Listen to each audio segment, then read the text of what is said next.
Static crackled through the comms console, smelling faintly of melting copper and burnt dust. No one monitored deep space frequency 409 anymore. It was a dead channel, a frozen graveyard for ghost signals. But Arthur heard it, a digital scream, fractal and frantic, slicing right through the cosmic background noise. They were begging for a savior, a fleet, a miracle. What they got was a rusty human dreadnought and a crew too deeply stubborn to let a cry in the dark go unanswered. Sweat pooled at the base of Arthur's neck, trapped by the greasy collar of his uniform. Listening post-echo Niner was supposed to be kept at a regulated 20 degrees Celsius. The failing life support scrubbers had other plans, pushing the ambient temperature closer to 28 and lacing the air with the unmistakable tang of old breath and ozone. Arthur adjusted the headset, pressing into his skull. The foam padding had degraded months ago, leaving raw plastic to dig against his temples. He didn't mind the discomfort. Pain was a grounding mechanism out here in the black. It kept him tethered to his own body when staring into the absolute, crushing emptiness of Sector 4. His fingers, stained yellow from cheap tobacco synthesizers, hovered over the dials. Most days, his job consisted of logging the rhythmic, lifeless pulses of dying pulsars or the accidental radiation burps of distant mining drones. It was a career built on silence. Humanity had crawled out of its own solar system, expecting a crowded, vibrant galactic community. Instead, they found ruins, dust, and echoes. Earth Command had grown cynical, pulling its fleets back, drawing a tight, defensive perimeter around their colonies. Let the dead galaxy rot, the politicians had said. Then the console spat out a sound that made Arthur's teeth ache. It wasn't a natural frequency. It lacked the steady, mathematical decay of a quasar. It was sharp, jagged, a burst of compressed data that hit the receiver so hard the tertiary cooling fan whined in protest. Arthur jerked forward, his chair groaning on unoiled tracks. He slammed his palm onto the primary filter, isolating the band. "What the hell are you?" he muttered, his voice dry and gravelly from disuse. He routed the data through the translation matrix. The ship's servers, housed directly beneath the floorboards, roared to life. The deck vibrated against the soles of his boots. The translation software was ancient, built on heuristic algorithms that had to brute force alien syntax. It took 20 minutes. 20 minutes of Arthur staring at the progress bar, his heart executing a slow, heavy drumbeat against his ribs. He chewed the inside of his cheek until he tasted copper. When the text finally cascaded across his primary monitor, the pale green light bathed his face in a sickly hue. Shields cracked. Evacuation failed. The hunters do not take prisoners. To any listening entity, to any surviving coalition. This is the orbital sanctuary of the Vasi. Our core is failing. 2 billion souls. We are burning. Please. We are... The message looped. It wasn't a military broadcast. It lacked encryption. It was a raw, unshielded scream hurled into the void by someone who knew they were already dead. Arthur didn't feel a surge of heroic adrenaline. He felt sick, his stomach cramped, twisting into a tight, cold knot. He remembered the historical vids from his childhood, the siege of Earth, the orbital bombardments before humanity managed to reverse engineer slip space drives. He knew what a burning planet looked like. He knew the smell of ash that blotted out the sun. Humanity had screamed into the void too, and nothing had answered. He stripped the headset off, the sudden silence of the comms room rushing in to fill the void. He downloaded the coordinates attached to the telemetry data onto a physical drive. The metal casing of the drive was cold against his sweaty palm. Earth Command protocol was clear. Log anomalous signals. Do not engage. Do not trace. Maintain radio silence. Arthur looked at the green text, still scrolling on his monitor. He thought about the 2 billion souls on the other end of that transmission. He thought about the suffocating, terrifying silence of the universe. He shoved the drive into his pocket, his hand trembling just slightly. It wasn't a tremor of fear. It was an ancient, dormant anger waking up in his blood. Fluorescent tubes flickered overhead, casting long, harsh shadows across the mess hall of the UNS Gethsemane. The dreadnought was an ugly ship, brutalist architecture, all sharp angles and thick, ablative armor. It wasn't built to explore. It was built to take a beating and keep firing.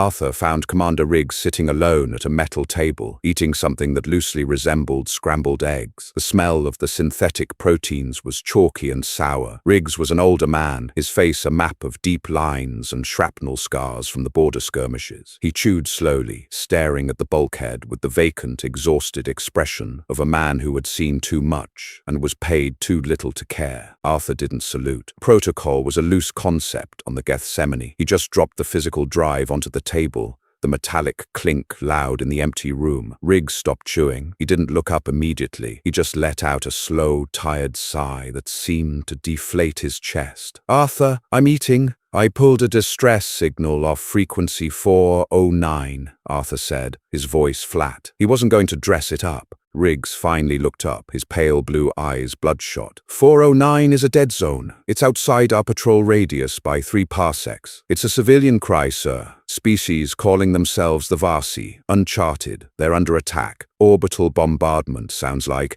Riggs picked up his fork, scraping it against the bottom of his tin tray. The sound was agonizing. "Earth Command policy, Arthur. We don't interfere with extraterrestrial conflicts. We don't even know who these Vasi are, or who's shooting at them. There are 2 billion of them on a sanctuary station. Their shields are gone.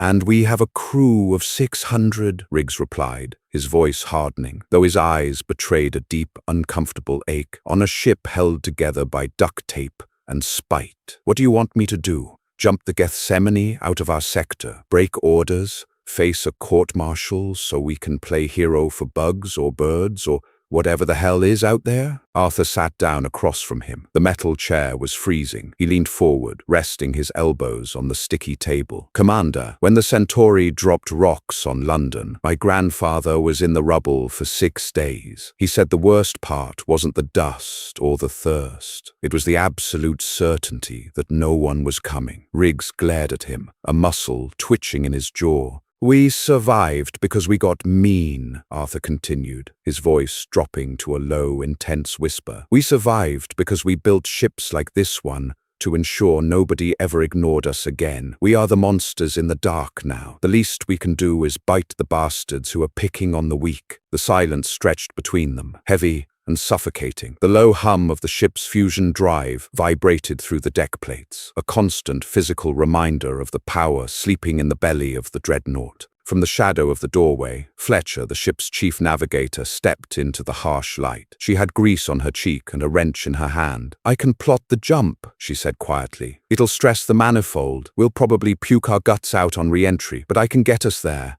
Riggs looked from Arthur to Fletcher. He rubbed his face with both hands, dragging the skin down, making himself look 10 years older. He hated this. He hated the bureaucracy of Earth Command, and he hated the bleeding heart stubbornness of his crew. But most of all, he hated bullies. "If we do this," Riggs said, his voice cracking slightly, "we don't exist. No backup, no extraction. If we burn alone."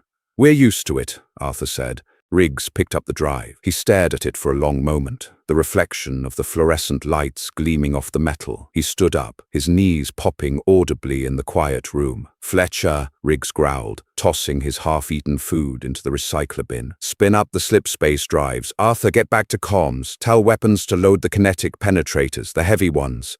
He didn't look back as he walked toward the bridge. He didn't need to. The grim, exhausted determination radiating from the crew was answer enough. They weren't going to save the day with shining armor and diplomacy. They were going to save it with dirty, unshielded mass drivers and pure, unfiltered human spite. Nausea hit Arthur the moment the Gethsemane tore its way back into real space. Slip-space jumps were violent affairs. The human method of faster-than-light travel didn't gracefully fold the universe. It ripped a jagged hole in reality, shoved a few million tons of armor through it, and let the universe stitch itself back together. Arthur gripped the edges of his console, swallowing the bitter taste of bile that surged up the back of his throat. His sinuses ached, smelling sharply of blood and ozone. "Sensors stabilizing," Fletcher called out from the navigation pit, her voice tight. "Visuals coming online now." The primary view screen flickered, static washing over the massive display before resolving into a nightmare. Arthur's breath hitched. The Vasi sanctuary wasn't a planet. It was an artificial ring world, colossal and delicate, resembling spun glass and silver wire, and it was bleeding. Massive sections of the ring were dark, venting atmospheric gases into the vacuum in beautiful, tragic clouds of crystallized vapor. Swarming the ring were the aggressors, hundreds of sleek, obsidian-black warships. They moved with terrifying, synchronized precision, firing clean, silent beams of blue plasma that melted through the Varsi architecture like wax. They were methodical, an extermination fleet. "Analysis," Riggs barked from the command chair. He sounded completely calm now, the tired old man from the mess hall replaced by the hardened veteran. "The enemy fleet utilizes directed energy weapons," the tactical officer, Lewis, reported, his fingers flying across his holopad. "Energy shielding is optimized against thermal and plasma impacts. Their hulls are light. Speed and evasion are their primary defenses." Riggs let out a short, dark chuckle. "They're built to fight civilized races, lasers and light shows." "The Varsi are sending out localized distress beacons," Arthur said, his hands moving over his comms board. "Their comms are frantic. They don't even see us yet. We dropped in behind the local moon." "Let's introduce ourselves," Riggs said. "Fletcher, bring us over the lunar ridge. Put us right between the main swarm and that sanctuary. Lewis, open the silos." The Gethsemane groaned as the thrusters kicked in. It wasn't graceful. The ship moved like a brick, pushing through the vacuum with sheer brute force. As they cleared the shadow of the moon, the sunlight of the local star hit the dreadnought's hull. It was scarred, painted a dull, light-absorbing grey, bristling with gun batteries and missile pods. On Arthur's monitors, he saw the exact second the alien swarm noticed them. Their synchronized movements stuttered. A dozen obsidian ships broke formation, reorienting to face this new, ugly anomaly. A tight beam transmission hit Arthur's board. It was from the Varsi. He patched it through to the bridge speakers. A voice, translated into a panicked, vibrating synthetic tone, filled the room. "Unknown vessel, flee! You cannot pierce their light barriers. They will consume you. Save yourselves." Riggs smiled. It was a terrible, dangerous smile. "Arthur, open a wideband channel," Riggs ordered. "Unencrypted. Let everyone in the system hear it." Arthur slammed the key. "Channel open, sir."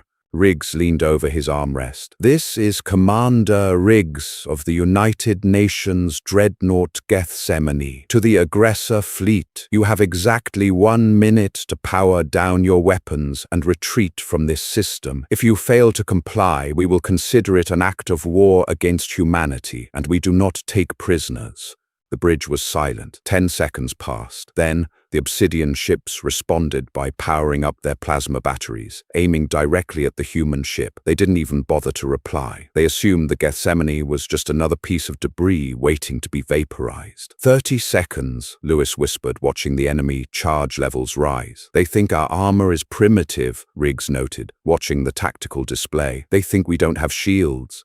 "We don't have shields, sir," Fletcher pointed out dryly. "Exactly. Armor takes the hit. Let them fire." A barrage of blue plasma lanced across the void, striking the Gethsemane squarely on the bow. The ship shuddered violently. Arthur was thrown against his restraints, his teeth clacking together. Red warning lights bathed the bridge, alarms screaming. "Report!" Riggs yelled over the din. "Ablative plates 6 through 10 are scorched," Lewis yelled back, scanning the damage readouts. "Outer hull integrity at 92%. Thermal sinks are working. Sir, they barely scratched the paint." The aliens were used to fighting energy shields, where a plasma hit would cascade and collapse the grid. They had no idea how to deal with 3 meters of high-density tungsten and reactive ceramics. "Time's up," Riggs said softly. "Lewis, fire the main batteries. Give them the heavy kinetics. Show them what a primitive rock feels like." The ship vibrated so violently,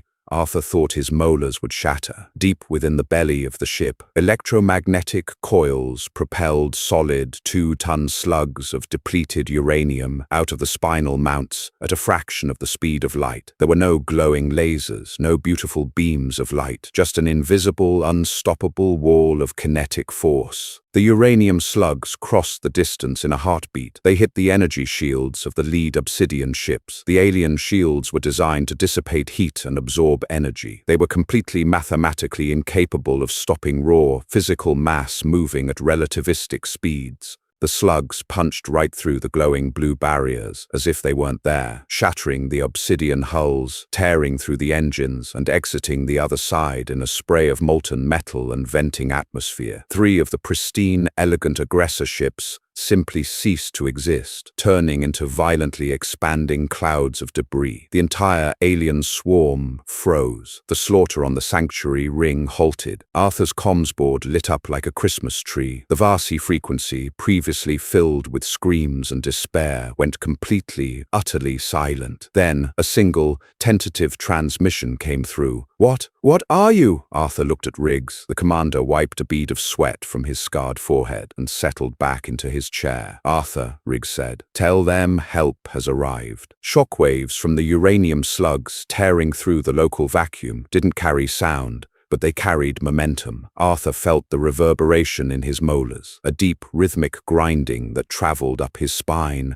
and settled behind his eyes. His console lit up with a chaotic spray of telemetry. The enemy formation had shattered. Perfect, deadly symmetry devolved into scattered panic. For 3 long, agonizing seconds, nobody moved on the bridge. Lewis stared at his targeting reticles, a bead of sweat tracing the curve of his jaw. Fletcher's hands hovered over the navigation thrusters, her knuckles white. Riggs broke the spell. He coughed, a dry, harsh sound that tasted like dust and adrenaline. "Reload. Capacitors are recycling," Lewis muttered, his voice a strained whisper. "Silos 3 and 4 are clear. Loading tungsten penetrators. 10 seconds."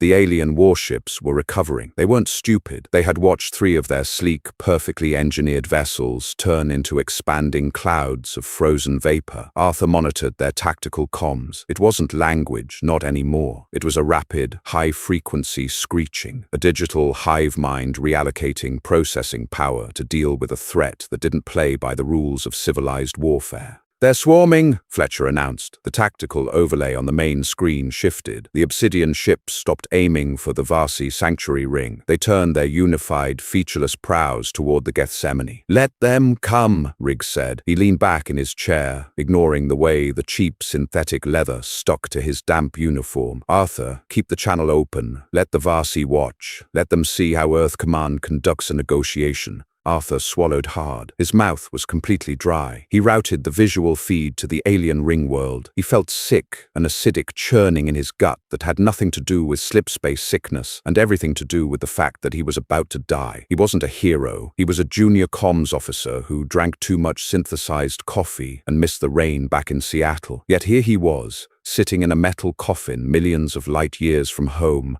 playing bait for a species he hadn't known existed an hour ago. "Incoming!" Lewis barked. The enemy didn't fire in a synchronized wave this time. They staggered their shots. Brilliant azure lances of plasma whipped across the void. The first hit the port bow. The sound was horrifying, a high-pitched screech of melting metal that vibrated right through the soles of Arthur's boots. The temperature on the bridge spiked immediately. "Ablative armor on port quarter is sloughing off," Cole called out from the engineering station. He sounded out of breath, like he was running a marathon. "They're burning through the ceramic layers. Heat sinks are at 80% capacity." "Roll us 20 degrees, Riggs commanded. "Give them fresh armor to melt. Lewis, where are my guns? Firing!" The deck bucked. Arthur bit his tongue hard. The coppery taste of blood flooded his mouth. Another volley of solid mass roared out of the Gethsemane's spinal mounts. But the aliens had learned. They weren't flying in straight lines anymore. They broke formation, weaving through the dark in unpredictable, mathematically chaotic patterns. The heavy uranium slugs missed their primary targets, clipping the engine block of one vessel and sending it spinning out of control into the void.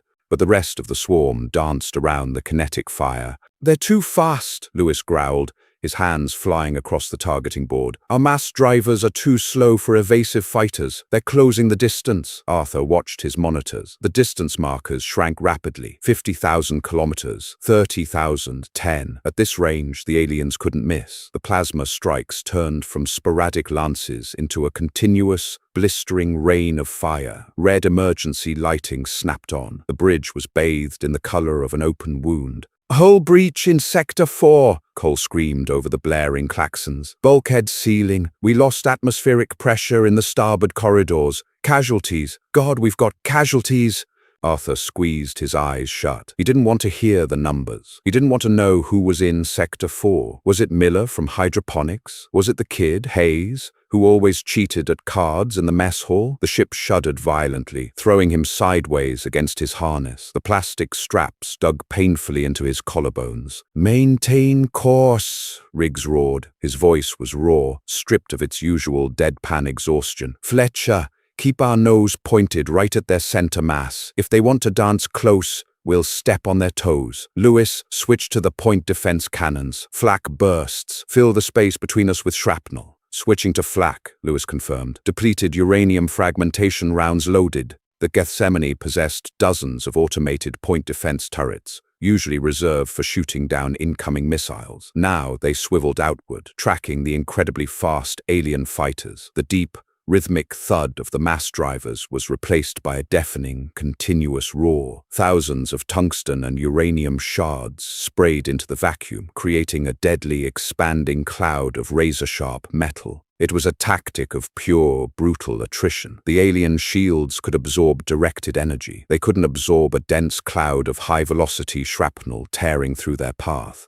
Arthur watched the feed. Two of the sleek obsidian ships plowed directly into the flak cloud. Their shields flared blinding white for a fraction of a second before overloading. The sheer volume of kinetic impacts stripped their hulls raw, ripping away fins and propulsion vents. They didn't explode. They simply died, drifting sideways as completely pulverized wrecks. But the swarm was relentless. They adapted again. They pulled back, expanding their formation to avoid the flak clouds, taking up positions above and below the Gethsemane. "They're trying to bracket us," Fletcher said, wiping blood from her nose. The pressure changes in the ship were playing havoc with their sinuses. "If they fire from a high-low angle simultaneously, they'll bypass the thickest parts of our spinal armor."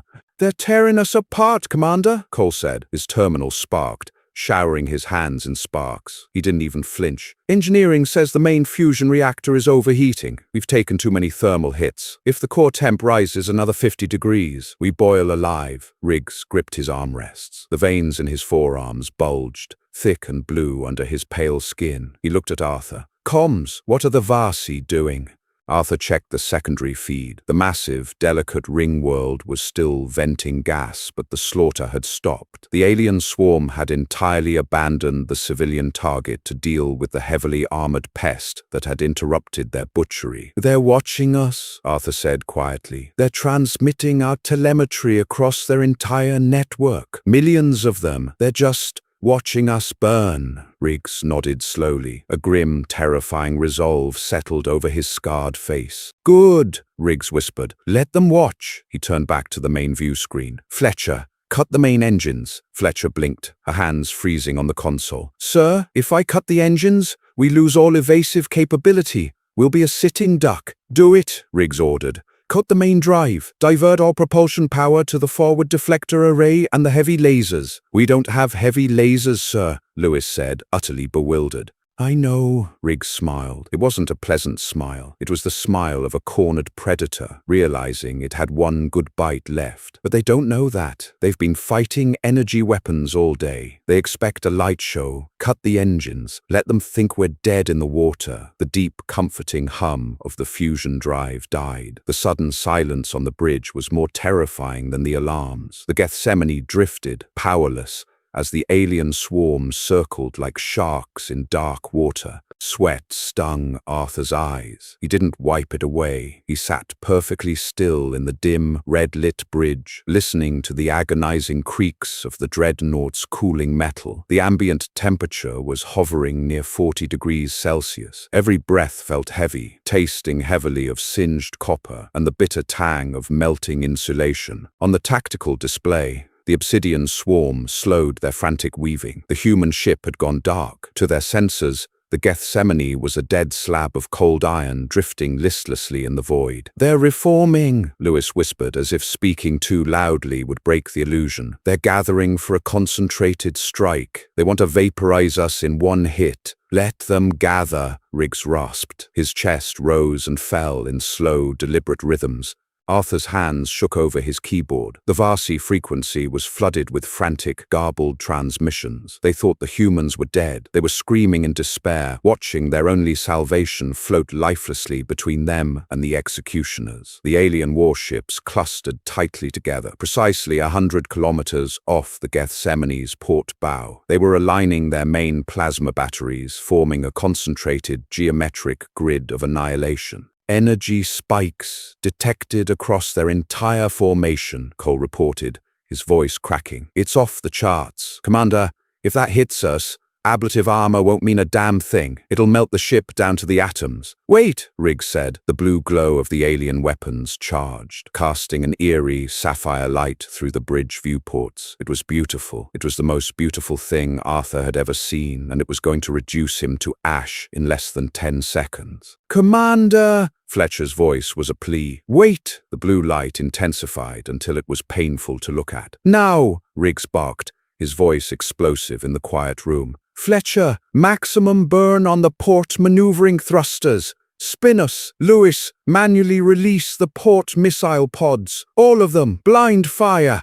Fletcher slammed her fists into the thruster controls. The Gethsemane groaned as massive chemical rockets on the port side ignited, not to push the ship forward, but to violently spin it on its central axis. The heavy dreadnought rolled with sickening, bone-jarring speed. At the exact same moment, Lewis triggered the manual release on the missile silos. The ship didn't target. It didn't acquire locks. It simply vomited its entire payload of high-explosive ordnance into the void. The alien swarm fired. A beam of condensed plasma, thick as a skyscraper, lanced across the vacuum. But the Gethsemane wasn't exactly where it had been a fraction of a second ago. The violent roll had shifted the ship's profile just enough. The beam struck a glancing blow along the reinforced ventral spine. Armor plating instantly vaporized. The shockwave threw Arthur entirely out of his chair. He hit the metal deck hard, his shoulder screaming in pain as it dislocated. Sparks rained down from the ceiling as overhead conduits shattered. The noise was apocalyptic, a roaring, tearing sound that felt like the ship itself was screaming in agony. But they didn't die, and the swarm's concentrated fire had blinded their own sensors to the cloud of crude, unguided missiles tumbling through the void. The alien ships, tightly packed for their finishing blow,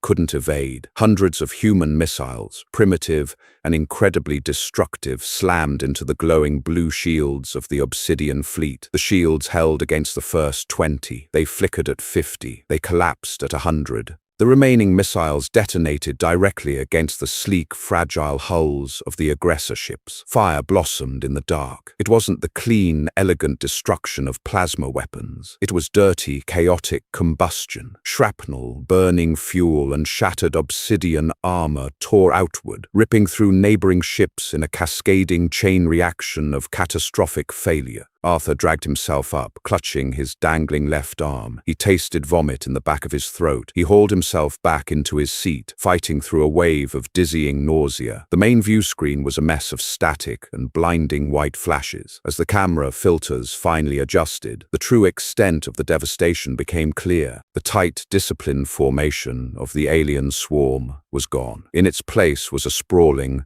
violently expanding graveyard of twisted metal and venting fires. At least 40 of the obsidian ships had been completely obliterated. Dozens more were spinning out of control, trailing debris and frozen atmosphere. The surviving vessels broke off. They didn't attempt to regroup. They simply turned and fled, their elegant engines burning white-hot as they accelerated away from the ugly, battered grey brick that had just torn their fleet apart. Silence descended on the bridge of the Gethsemane. It wasn't a peaceful silence. It was the ringing, deafening silence that follows a bomb blast. Smoke drifted lazily across the ceiling. The emergency lights continued their rhythmic, red pulsing. "Damage report," Riggs said. He was still sitting in his chair, though he was leaning heavily to the right. There was a deep gash on his forehead, sluggishly dripping blood down the side of his face. "We lost decks 6 through 9, Cole managed to say, his voice shaking uncontrollably. "Atmosphere is gone. Medical is overwhelmed. Portside armor is completely stripped. The fusion core is stable, but we're leaking coolant. We can't make a slip space jump, Commander. We're stranded." Riggs nodded slowly. He didn't look angry. He looked profoundly exhausted. We held the line. That's what matters. Arthur looked down at his comms board. The Vasi frequency, which had been paralyzed by shock, suddenly erupted. It wasn't panic anymore. It was thousands, millions of voices, bleeding over each other in a chaotic, overwhelming wave of noise. Arthur, Riggs murmured, translate it. Arthur reached over with his good hand, typing awkwardly. His fingers felt thick and numb. The translation software chewed on the massive influx of data. The text began to scroll across his cracked monitor. They flee, the hunters flee, the iron beast broke them. You bleed for us, you burn for us. To the iron vessel, we see you, by the Maker's light. Who are you? Arthur looked at the text. He looked at the smoking ruins of his bridge. He looked at Fletcher, who was quietly weeping over her ruined navigation console, and Lewis, who was staring blankly at a dead targeting screen. They weren't heroes. They were tired, battered, cynical people in a broken ship. Commander, Arthur said, his voice raw, they want to know who we are. Riggs reached into his pocket and pulled out a crushed, stained handkerchief. He pressed it against his bleeding forehead. He looked at the view screen, at the massive, fragile ring world hanging safely in the void, surrounded by the wreckage of the monsters that had tried to kill it. Tell them, Riggs said quietly, a grim pride settling into his rough voice. Tell them we're humanity, and tell them to send a tow truck. We're going to be here a while. Arthur smiled. It hurt his split lip, but he didn't care. He keyed the transmitter, sending a single, unencrypted text package across the void. We are Earth Command. We are humanity, and you're welcome. The deck plates vibrated gently under Arthur's boots. The smell of ozone and burnt copper still hung thick in the air. The Gethsemane was wounded, perhaps fatally, but as Arthur sat in the dim red light, surrounded by the groaning metal and the scent of blood, he didn't feel the crushing weight of the silent universe anymore. The void wasn't empty, not anymore. For the first time in his life, Arthur leaned back in his terrible, uncomfortable plastic chair, closed his eyes, and listened to a galaxy that was finally speaking back. The static on the comms was gone, replaced by the chaotic, beautiful noise of a people who had just learned that they were not alone in the dark, and more importantly, that the dark had teeth. Cold crept through the Gethsemane like a living thing, slow and malicious. With the main fusion core powered down to prevent a catastrophic meltdown, the ambient temperature plummeted. Condensation from the failing environmental scrubbers began to freeze on the grey bulkheads, forming delicate, out-of-place fractal patterns of frost against the brutalist architecture. Arthur sat on a dented metal crate in the auxiliary medical bay. The primary infirmary on Deck 7 was gone, vented out into the endless vacuum, along with 40 crew members. Auxiliary medbay was just a retrofitted cargo hold, smelling aggressively of bleach, synthesized morphine, and the unmistakable, sweet decay of singed flesh. "Bite down," Dr. Hayes ordered. He was a young man, barely out of residency before being shipped to the Outer Rim, and his hands were shaking violently. He didn't offer a leather strap or a medical block. He offered a rolled-up piece of gauze. Arthur clamped his teeth into the synthetic cotton. His left arm hung completely useless, the shoulder joint violently dislocated from the kinetic impact of the alien plasma glancing off their hull. Hayes grabbed Arthur's forearm, braced a knee against the metal crate, and wrenched the joint upward and inward with a sickening wet pop. A strangled groan tore through Arthur's throat, muffled by the bloody gauze. Black spots swam in his vision, dancing around the flickering, dying fluorescent tubes overhead. The pain was absolute, a blinding spike of white-hot agony that made his stomach heave. He spat the gauze onto the grated floor, gasping for the thin, freezing air. "Keep it immobile," Hayes muttered, already wrapping a crude polyfiber sling around Arthur's neck. The doctor didn't wait for a thank you. He was already moving to the next cot, where a young engineer was crying softly, her legs wrapped in thick thermal bandages to treat deep vacuum burns. Arthur slid off the crate, his legs feeling like they were made of liquid lead. The ship was quiet now, but it wasn't the dead silence of the listening post. It was a heavy, agonizing quiet. The Gethsemane was groaning, metal expanding and contracting in the extreme cold, bulkheads warping under structural stress. It sounded like a massive, dying whale trapped under miles of ice. He keyed his radio with his good hand. "Comms to bridge. Arthur here. Static crackled in his earpiece, followed by Riggs' voice. It sounded like it was coming from the bottom of a deep well. "Go ahead, Arthur." Doc popped the shoulder back. "I can type with one hand. What's our status?" "Hull integrity is holding at 40%, Riggs replied, coughing wetly into the mic. "Life support is on battery backup. We have maybe 12 hours of breathable air before the carbon dioxide buildup makes us permanently sleepy. Have you heard from our new friends?" "Checking the terminal now," Arthur said, stumbling through the dim corridor. The emergency lights bathed everything in a bloody, pulsating red. He reached a secondary comms junction box mounted on the wall and plugged his datapad in. The Varsi frequencies were still buzzing, but they had organized. The chaotic screaming had faded into a structured, rhythmic hum of data transmission. Arthur ran the translation heuristic. "Commander," Arthur said, staring at the small, cracked screen of his datapad. "The Varsi Sanctuary is extending a tether. They're sending a shuttle. They say they have medical supplies and atmospheric scrubbers. They want permission to board." A long pause hung over the radio. Arthur could hear the subtle, rhythmic wheezing of Riggs's breathing. "A boarding party," Riggs finally said. "On a human dreadnought. Command protocol strictly forbids allowing non-human entities access to military vessels." "Command protocol also says we shouldn't be here, sir."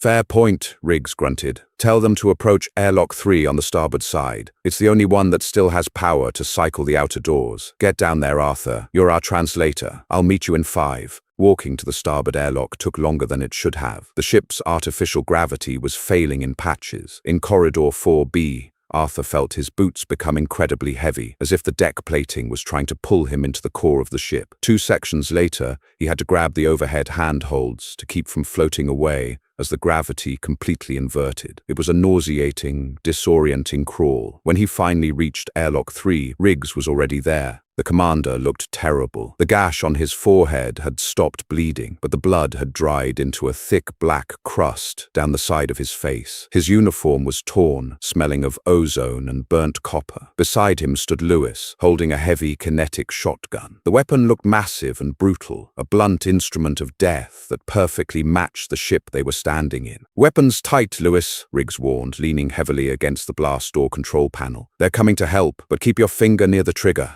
I don't trust the dark." "Understood, sir," Lewis said, his jaw locked tight. Arthur plugged his datapad into the airlock's external comms port. The heavy, reinforced glass of the viewport was frosted over from the inside, but he could see a shape moving outside. It wasn't a ship like the Obsidian fighters. It was a delicate, glowing teardrop of silver and glass. It moved with absolute silence, gliding up to the Gethsemane's brutal, scarred hull, like a butterfly landing on a rusted tank. "They're locking on," Arthur said, watching the telemetry. A dull clunk vibrated through the floor plates. It wasn't the violent, aggressive crash of human docking clamps. It was gentle, precise. "Pressurizing the chamber," Riggs muttered, hitting the manual override sequence. Air hissed violently into the lock. The temperature in the corridor dropped another few degrees as the freezing air from the void mingled with the ship's failing atmosphere. Arthur shivered, pulling his good arm tight across his chest. He could smell it now, a strange, sharp scent bleeding through the airlock seals. It didn't smell like machine oil or sweat. It smelled like rain, like crushed leaves and ozone. It was completely alien. Jarringly pleasant in the middle of this floating slaughterhouse. The inner blast doors groaned. The hydraulics squealed in protest, lacking the necessary lubrication, but the heavy steel doors slowly parted, grinding against their tracks. Arthur held his breath, his hand instinctively gripping the edge of his datapad. He didn't know what to expect. Monsters, machines, gods. What stepped through the airlock was none of those things. Light spilled into the dim, red corridor from the Varsi shuttle. It was a soft, pure white luminescence that made the blood on the walls look even more jarring. 3 figures moved into the airlock. They were tall, easily clearing 7 feet, but impossibly thin. Their bodies were covered in an intricate, overlapping carapace that looked like spun glass and polished pearl, refracting the harsh emergency lights into scattered rainbows. They moved with a fluid, haunting grace, entirely lacking the heavy, gravity-bound trudge of humanity. They possessed 2 primary arms and 2 smaller, delicate appendages resting near their abdomens. Their faces were smooth, devoid of traditional mouths or noses, possessing only 4 deep, luminous eyes that glowed with a soft, pulsing violet light. They looked like angels built out of crystal, and they were staring at the humans with absolute, unadulterated horror. Arthur realized how they must look. Riggs, covered in dried blood, his uniform scorched and ripped. Lewis, clutching a brutal, primitive slug thrower that fired raw, kinetic death. Arthur, his arm in a crude sling, looking half-starved and exhausted. They were standing in a ship that was essentially a flying block of iron, smelling of decay and chemical fires. The lead Vasi stepped forward. It carried a small silver cylinder in its primary hands. As it moved, a series of melodic clicks and hums emanated from a collar around its neck. Arthur's datapad chirped. He looked down, reading the translation of the musical tones. "You are injured. The air here is dying. We bring life." Arthur cleared his throat. It felt like swallowing sandpaper. He pressed the broadcast button on his pad. "Thank you. We have wounded on deck 5. Our life support is failing." The pad emitted a harsh, digitized burst of static, translating his words into the Vasi's complex mathematical frequencies. The lead alien flinched slightly at the crude audio output, but nodded, a universally understood gesture. It reached out, offering the silver cylinder. Riggs didn't move for a long moment. He just stared at the delicate, towering creature, his pale eyes narrowing. The Vasi could have crushed him with their height, but Riggs emanated a dense, terrifying gravity that made the aliens seem fragile. Finally, the commander took the cylinder. "It was weightless. It is an atmospheric scrubber," the Vasi transmitted. "It will bind the toxins and generate oxygen. It will sustain your vessel for 20 of your planetary cycles." "How does it work?" Riggs asked, turning the smooth object over in his hands. There were no buttons, no seams. It is grown, not built. It responds to the thermal decay of your environment. The Vasi's violet eyes shifted from Riggs to the scarred bulkheads, the exposed, sparking wires, and finally to the massive kinetic shotgun in Lewis's hands. "Your vessel, it is primitive. It lacks energy barriers. It lacks quantum shielding. You fly in naked iron." "It gets the job done," Riggs grunted, dropping the cylinder by his boots. Instantly, a soft blue aura emanated from the device. The air in the corridor immediately tasted cleaner. The sharp tang of burnt plastic began to fade, replaced by the scent of rain. The Vasi looked at the cylinder, then back to Riggs. "When you engaged the hunters, our sensors monitored your output. You did not use condensed light. You used raw, unrefined mass. You threw solid matter at them." "Depleted uranium," Lewis offered, his voice tight. "Hits harder than a laser pointer." The alien slowly tilted its head. The translation software took a moment to process the next set of musical tones, struggling with the emotional context. "It is barbaric," the data pad finally translated. "It is a crude, horrifying method of destruction. You shatter the universe to harm your enemies." Riggs laughed. It was a dark, hollow sound that echoed harshly in the small space. "Yeah, we do. And it worked, didn't it? Your people were getting slaughtered because your fancy shields couldn't stop them. We broke them because we didn't care about being elegant." The lead Vasi stepped back slightly, its secondary arms twitching nervously. "We monitored your communications before you attacked. You knew you would not survive. You knew this iron vessel would break. Why did you intervene? We are unknown to you. We hold no treaties with your kind." Arthur looked up from the pad. He looked at the alien, really looked at it. Underneath the beautiful pearlescent carapace, he could see faint tremors. They were terrified, not just of the hunters that had nearly wiped them out, but of the humans who had saved them. The Vasi were a species of art, of peace, of high science. They had built a sanctuary ring world out of spun glass. Humanity had built a flying anvil because the universe had tried to kill them too many times. "We know what it's like to scream for help and hear nothing back," Arthur said softly, lowering the datapad. He didn't know if the software would translate the tone of his voice, but he hoped the alien understood. "When we looked into the dark, we didn't find friends. We found ashes, so we decided we wouldn't let anyone else burn if we could stop it." The Vasi remained perfectly still. The violet glow of their eyes pulsed slowly, synchronized with each other. "You are the monsters," the datapad chimed, a direct translation of a complex Vasi proverb. "You are the darkness that fights the darkness." "Something like that," Riggs muttered, rubbing his jaw. "Now, Unless you want to freeze to death on this rust bucket, I suggest we get your medical supplies down to deck 5. My people are bleeding." The Vasi gestured to the 2 others behind it. They stepped forward, carrying elegant floating pallets of medical equipment. There were no crude bandages or bone saws. There were light emitters that accelerated cellular regeneration and foam sealants that closed vacuum wounds without a single scar. As they walked down the frozen, blood-stained corridor, the contrast was absurd. The Vasi glided like spirits through a graveyard, illuminating the terrible damage the Gethsemane had sustained. Arthur walked beside the lead alien, his broken arm throbbing with a dull ache. "Your vessel will not fly again," the Vasi noted, its tones mournful as it inspected a collapsed bulkhead. "The structural integrity is fatally compromised." "We know," Arthur said. "We have dispatched heavy tugs. We will pull your iron vessel into the sanctuary dry docks. We will attempt to repair it." "Good luck," Riggs called out from ahead. "Half this ship is held together by duct tape and stubbornness."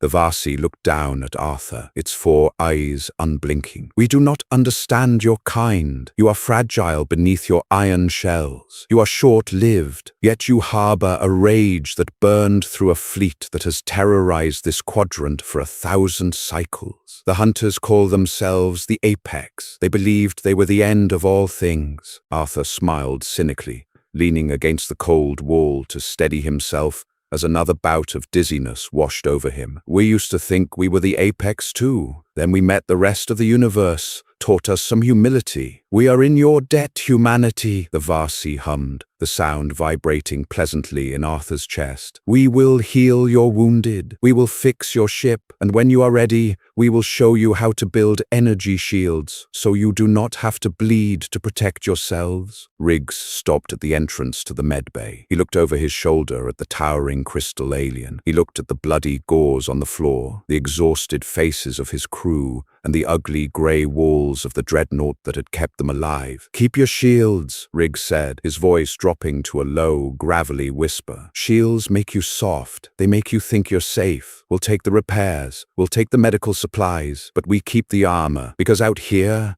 He pointed a scarred finger toward the viewport, out into the vast, indifferent blackness of the void. "Out here, the only thing that respects you is how hard you can punch back." The Vasi did not argue. It simply bowed its elegant head, a silent acknowledgement of a grim, brutal truth. The universe was a dangerous, unforgiving place, and humanity, with its crude kinetics and unyielding iron, had just claimed its territory. They were not saviors in shining armor. They were the junkyard dogs of the galaxy, and they had finally found a yard worth protecting. The Vasi tugs were completely silent. They did not use combustion engines or chemical thrusters. They manipulated localized gravity, effectively dragging the crippled heavy mass of the UNS Gethsemane through the vacuum like a stone pulled by invisible threads. Arthur stood by the reinforced viewport in the auxiliary mess hall, cradling a mug of tepid, recycled water in his good hand. His dislocated shoulder throbbed with a persistent, dull ache, a heavy physical reminder of his own fragility. The massive, spun glass ring of the Vasi sanctuary dominated the exterior view, a celestial chandelier of impossible architecture. It was undeniably beautiful. It made Arthur feel incredibly dirty. Fletcher slumped onto the dented metal bench beside him, smelling intensely of burnt hair and sterilized foam. Her face was pale, smeared with engine grease that she hadn't bothered to wash off. They watched the alien ringworld together in a heavy silence. Small, iridescent drones swarmed out from the sanctuary's dry docks, moving in perfectly synchronized mathematical formations. They attached themselves to the dreadnought's scorched hull, projecting beams of solid light that began to re-knit the sheared armor plating. It was like watching mechanical spiders weave a pristine metallic web. Fletcher took a slow, rattling breath, her chest rising against her heavy synthetic canvas uniform. "They are fixing the manifolds," Fletcher whispered, her voice rough and thick with fatigue. "Cole says their engineers use molecular reconstruction. They don't weld, they just convince the atoms to bond again." She tapped her stained fingers against her knee in a rhythmic, anxious pattern. "It makes me nervous.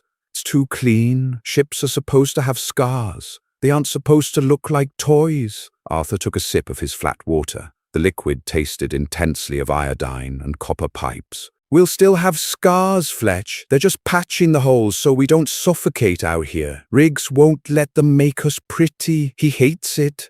A Varsi technician glided into the mess hall. It carried a crystalline slate, the violet glow of its 4 eyes cutting through the dim, amber lighting of the human ship. It approached Arthur, its carapace clicking softly against the deck plates. "We are encountering an anomaly in your propulsion core's thermal dynamics," the data pad translated, chiming sharply in the quiet room. "The mathematical models of your fusion drive defy our standard efficiency equations." The alien tapped its slate, displaying a complex glowing formula calculating the thermal output against the quantum decay rate. It was a beautiful, hypnotic display of advanced intellect. The Varsi equation projected in the air, detailing the energy-mass conversion ratio needed to stabilize the human core. The glowing formula hung between them, a brilliant blue manifestation of alien physics, highlighting their attempt to balance the immense, crude heat of the human engine against their own elegant safety standards. E sub core equals integral from 0 to tau of open parenthesis phi times delta m over the square root of 1 minus v squared over c squared plus sigma q sub loss close parenthesis dt. Arthur stared at the floating mathematics. He understood barely a fraction of it, but the structural elegance was obvious. "Our core isn't efficient," he said slowly, rubbing his tired eyes. "It's designed to burn hot and brute force the thrust," Arthur continued, gesturing vaguely at the deck beneath his boots. "It doesn't fold space smoothly. It punches a hole right through it. You can't optimize it with elegant math." The Varsi tilted its head, a gesture Arthur was beginning to associate with profound confusion. "It is a deliberate structural flaw. It generates excessive kinetic waste. Why do you not implement a harmonic containment field?" Arthur laughed, a short, bitter sound that echoed off the cold metal walls. "Because harmonic fields shatter when a railgun slug hits them. Brute force doesn't break easily. It just gets very angry." The alien paused, processing the translation. It bowed slightly, dismissing the holographic equation with a wave of its secondary hand. "We will adapt our reconstruction to accommodate your brute force. We will reinforce the thermal venting." The repairs took 3 long weeks. For the surviving crew of the Gethsemane, it was a surreal, agonizing purgatory. They buried their dead in the void, firing 40 aluminum caskets into the local star. The Varsi attended the ceremony, standing on the observation deck in absolute, motionless silence. They did not understand the human rituals of grief, but they understood the immense cost of survival. The air on the ship grew colder without the heat of the bodies, the empty bunks serving as hollow reminders of the cost of their spite. Arthur spent his days monitoring the comms, listening to the vast galaxy. It was no longer quiet. The story of the iron beast that broke the apex swarm was actively spreading. Fragmented signals, encrypted whispers, and terrified broadcasts echoed across the subspace bands. The universe was waking up to a new, terrifying reality. Humanity wasn't a forgotten myth anymore. They were real, they were heavily armed, and they were profoundly unpredictable. The wider galaxy watched them, terrified and awestruck. Riggs spent his time on the bridge, watching the Varsi drones rebuild his command center. He stubbornly refused to let them install their holographic interfaces, demanding physical buttons and thick, tactile switches. He needed to feel the ship beneath his hands. He hated the idea of a sterile, perfectly smooth command chair. He made them leave the deep dent in the primary console where he had slammed his fist during the border skirmishes years ago. The ship needed to remember exactly what it was, even if the outer armor was entirely fresh. It was a beast of burden, a machine of war, built for relentless attrition. The artificial gravity on the newly repaired bridge hummed with a steady, reliable vibration that Arthur hadn't felt in months. The ambient temperature was a perfect, comfortable 20 degrees Celsius. The air tasted permanently of ozone and rain, a lasting gift from the Varsi atmospheric scrubbers perfectly integrated into their life support systems. Arthur sat at his primary comms console. The degraded foam padding on his headset was replaced with a soft, synthetic silk that felt uncomfortably luxurious against his scarred temples. He missed the raw plastic digging into his skin. It felt like he was entirely losing his tactical edge in this pristine environment. "Main systems are green," Lewis reported from the tactical pit. His voice lacked its usual gruff tension, sounding almost relaxed. "Weapons are fully loaded. The Vasi replenished our kinetic stores. They fabricated the depleted uranium exactly to our specifications. They even polished the damn shells." Riggs stood from the command chair, his heavy boots echoing sharply on the reinforced deck plates. The deep gash on his forehead had healed into an angry, jagged pink scar that pulled at his right eyebrow, giving him a permanent, highly skeptical scowl. "Let's hope we don't have to ruin their hard work too quickly," Riggs grumbled, cracking his stiff neck.